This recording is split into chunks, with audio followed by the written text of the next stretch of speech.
अब जब आपने वीडियो पर क्लिक कर ही दिया है तो वीडियो को पूरी ज़रूर देखना, क्योंकि वीडियो को पूरी देखोगे तो आपको एक एक बात अच्छे से समझ में आ जाएगी। अगर बीच में छोड़ गई तो बीच में छोड़ गई, फिर वो आपकी मर्जी। ठीक है। एक दूसरी बात आती है, ये वीडियो रेलवे के लिए थ्योरी के रूप में मैं आपको करा रहा हूँ। एक एक क्वेश्चन आपको अच्छे से समझ में आएगा और एग्जाम में भी मिलेगा। ठीक है।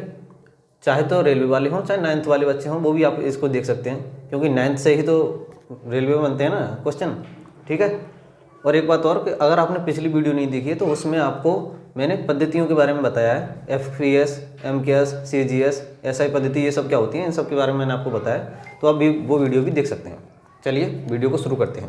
सबसे पहली चीज़ आती है इसमें भौतिक राशियाँ, जिसको इंग्लिश में बोलते हैं फिजिकल क्वांटिटीज़। भौतिक राशियाँ कैसे कहते हैं? वैसी राशियाँ जिनको मापा या तोला जा सकता है, ऐसी राशियाँ जिनको हम माप सकते हैं या तोल सकते हैं। जैसे मैंने बोल दिया, मान लिया दूरी को मैं माप सकता हूँ ना, इतने किलोमीटर या इतने मीटर। ऐसे ही मैं द्रव्यमान को तोल सकता हूँ, 2 किलोग्राम, 4 किलोग्राम। समझ आ गई बात? तो ऐसी राशियाँ जिनको हम माप सकते हैं या तोल सकते हैं, वही हमारी भौतिक राशियाँ कहलाती हैं। अब इनको हमने 2 भागों में बांट दिया। पहला दिशा एवं परिमाण के आधार पर, और दूसरा मापन या मात्रक के आधार पर। दिशा एवं परिमाण के आधार पर भी इनको 2 भागों में बांटा गया है, एक अदिश राशि, एक सदिश राशि। समझ में आ रही बात? अदिश राशि, सदिश राशि। अब इसके हिसाब से भी इनको 2 भागों में बांटा गया है, उसकी बात हम आगे करेंगे। पहले इसको देखते हैं। दिशा एवं परिमाण के आधार पर 2 भागों में है, जिसमें से पहला आता है अदिश राशि, यानी कि स्केलर क्वांटिटी। अब अदिश राशि किसे कहते हैं? ऐसी राशियाँ, अच्छा मैंने आपको शॉर्ट में सारी चीज़ें कराई है, ये नहीं कि पूरी थ्योरी से लिखवा दी, शॉर्ट में कराई है, वो भी आपको अच्छे से समझ में आएंगी। अदिश राशियाँ कैसे कहते हैं? ऐसी राशियाँ जिनको व्यक्त करने के लिए परिमाण की आवश्यकता होती है। ये सही का निशान दर्शा रहा है कि आवश्यकता है, गलत का मतलब नहीं। अदिश राशियाँ ऐसी राशियाँ जिनको व्यक्त करने के लिए परिमाण की आवश्यकता होती है, दिशा की नहीं, अदिश राशियाँ कहलाती हैं। जैसे दूरी, द्रव्यमान, समय, चाल, आयतन, बहुत सारी आगे। अब परिमाण की आवश्यकता कैसे होती है, दिशा की कैसे नहीं होती, वो भी आप जानेंगे। अच्छा मैंने बोल दिया, मान लीजिए यहाँ पर द्रव्यमान का मात्रक होता है किलोग्राम, जो कि मैं आपको अभी आगे बताऊँगा ये रिंग। ठीक है। द्रव्यमान का मात्रक होता है किलोग्राम। मान लीजिए मैं किसी शॉप पर गया, दुकान पर गया, और मैंने उससे क्या कहा कि भाई मुझे 2 किलो दाल दे दे पूर्व दिशा में। ऐसे थोड़ी ना बोलूँगा मैं सिर्फ इतना ही बोलूँगा, 2 किलो दाल दे दे। समझ में आ रही बात? तो दिशा की आवश्यकता नहीं है। समझ में आ गई बात? अब ऐसी दूरी है, दूरी मान लीजिए आपको कहीं से यहाँ से चलना है और कहीं तक जाना है, तो आप कभी इधर मुड़ेंगे कभी इधर मुड़ेंगे, यानी कि हर बार मुड़ते मुड़ते जाएंगे ना, ऐसा तो नहीं है सीधे जाएंगे, कहीं ना कहीं तो मुड़ेंगे। तो इसमें हम जा रहे हैं, यानी कि 5 किलोमीटर चले गए, 2 किलोमीटर चले गए, 3 किलोमीटर चले गए, और हमारी दिशा हर बार बदल रही है, यानी कि एक निश्चित दिशा नहीं है। जब अब हमें दिशा की आवश्यकता नहीं है, अगर एक निश्चित दिशा होती तो बात अलग है। जब दिशा की आवश्यकता नहीं है तो इसको भी हम अदिश राशि बोलेंगे। ऐसे ही आपको ये आगे भी दिख रही होंगी। दूसरी चीज़ आती है सदिश राशियाँ। समझ में आ गई ना ये बात?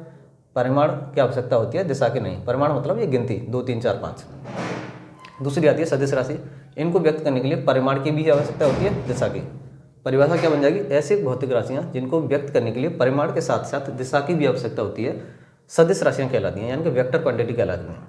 जैसे बल, विस्थापन, वेग, संवेग, त्वरण, और भी बहुत सारी होती हैं। अब इनमें परिमाण के साथ साथ दिशा की आवश्यकता कैसी होती है, वो भी आप जान लीजिए। मान लीजिए मैं विस्थापन की बात कर रहा हूँ। विस्थापन कैसे कहते हैं आपको पता है? अगर आपको नहीं पता तो इन सब बातों की चर्चा मैं अगली वीडियो में करूँगा। विस्थापन कैसे कहते हैं? जैसे मैंने कोई दूरी चली, इधर से इधर गया, मैं इधर से इधर गया, और मुड़ते मुड़ते मैं यहाँ पहुँच गया, तो ये तो मेरी दूरी है। विस्थापन होता है किन्हीं भी 2 बिंदुओं के बीच की न्यूनतम दूरी, चाहे वो कैसी भी हो, चाहे मुझे खेतों में होकर जाना पड़े, किसी पर भी होकर जाना पड़े, कहने का मतलब वो शॉर्टेस्ट दूरी मानते हैं हम उसको। तो यहाँ से और यहाँ तक, यानी कि यहाँ तक की जो मेरी शॉर्टेस्ट दूरी है उसको हम बोलते हैं विस्थापन। ये तो पूरी दूरी होगी, और ये शॉर्ट वाली को विस्थापन बोलते हैं। अब इसमें मुझे एक निश्चित दिशा भी चाहिए। यहाँ तो मैं इधर उधर मुड़ रहा था, इसमें क्या मुझे सीधा ही जाना है भाई, एक ही दिशा में जाना है, किसी भी दिशा में, 3 किलोमीटर 4 किलोमीटर जो भी है। तो परिमाण की आवश्यकता होती है, दिशा की भी आवश्यकता होती है। समझ में आ गई बात? उसके बाद बात करते हैं हम मूल राशियाँ। मूल राशियाँ 2 भागों में बांटा है ना आपको। मूल राशियाँ फंडामेंटल क्वांटिटी, जो अन्य राशियों पर निर्भर नहीं करती। मूल राशियाँ कैसे कहते हैं? जो अन्य राशियों पर निर्भर नहीं करती, डिपेंड और दूसरियों पर नहीं होती हैं, ये साथ होती हैं और स्वतंत्र होती हैं। ठीक है। किसी और से मिलकर नहीं बनती, तो साथ होती हैं, स्वतंत्र होती हैं। कौन कौन सी? अच्छा मैंने इनकी मात्रक भी लिखे हैं, प्रतीक भी लिखे हैं। राशि भी है, उसके मात्रक भी है, उसका प्रतीक भी है। लंबाई का मात्रक होता है मीटर और उसका प्रतीक होता है m। इसी प्रकार से मैंने सबको लिखा है। द्रव्यमान किलोग्राम, समय का सेकंड, तापमान का केल्विन, विद्युत धारा L एम्पियर, ज्योति तीव्रता कैंडेला, पदार्थ की मात्रा मोल। नीचे आपको नहीं दिख रहा है तो मैं बोल दे रहा हूँ, पदार्थ की मात्रा का मात्रक होता है मोल और सिंबल होता है MOL। ये होंगी हमारी मूल राशियाँ। अब जो भी हमारी दूसरा नंबर आता है व्युत्पन्न राशियाँ, वो सभी राशियाँ हमारी मूल राशियों से मिलकर बनती हैं। ठीक है, क्या लिखा है इसमें, व्युत्पन्न राशियाँ जो मूल राशियों पर निर्भर करती हैं, यानी कि इनसे मिलकर बनती हैं, जो जैसे चाल, क्षेत्रफल, आयतन, बल, वेग, घनत्व, तो बहुत सारी होती हैं। मैं बात करता हूँ चाल की, निर्भर कैसे करती हैं इन राशियों पर, वो आप देखिए। चाल की बात कर रहा हूँ मैं, चाल बराबर क्या होता है, दूरी बट्टे समय। दूरी बट्टे समय ये होता है ना, फॉर्मूला आपने सुना है, दूरी बट्टे समय। दूरी क्या है, एक प्रकार की लंबाई है ना, दूरी तो एक प्रकार की लंबाई है, और समय आपको दिख रहा है, समय ये रहा, तो ये इस पर निर्भर हुई। ठीक है, अब इसका मात्रक मैं आपको बनाना सिखाता हूँ। मात्रक कैसे बनाते हैं, चाल बराबर दूरी बट्टे समय। दूरी को किस में मापते हैं, मीटर में, और समय को सेकंड में। दूरी को किस में मापते हैं, मीटर में, और समय को किस में मापते हैं, सेकंड में। ये इसका हो जाएगा मात्रक, मीटर प्रति सेकंड। या फिर हम इसको ऐसे भी लिख सकते हैं, ये बात ध्यान रखिए आपको, मीटर, अब ये नीचे होता है ना, तो ये ऊपर जब आ जाता है तो माइनस का इसके ऊपर घात आ जाती है, मीटर प्रति सेकंड, या फिर मीटर सेकंड इनवर्स, ऐसे भी हम इसको बोल सकते हैं। समझ में आ गई बात। दूसरी चीज़ आती है त्वरण। त्वरण कैसे कहते हैं, वेग में परिवर्तन बट्टे समय। अच्छा, ये सभी फॉर्मूले मैं आपको आगे सिखाऊंगा। त्वरण बराबर वेग में परिवर्तन बट्टे समय।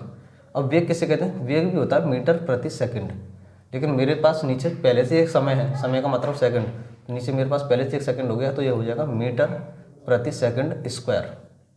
ठीक है, अब मैं इसको अगर दूसरे रूप में कभी आपको एग्जाम में मिल जाए तो कैसे मिलेगा, ये मीटर सेकंड, ये ऊपर जाएगा तो -2।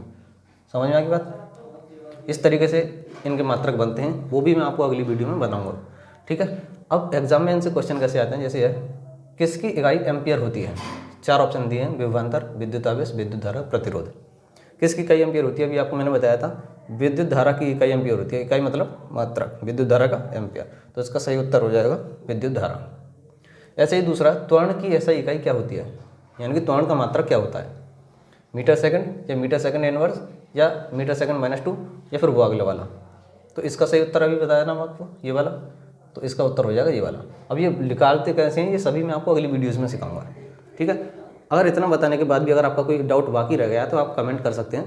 बाकी अगर आपको वीडियो अच्छी लगी हो तो चैनल को सब्सक्राइब करके एक कमेंट जरूर करें।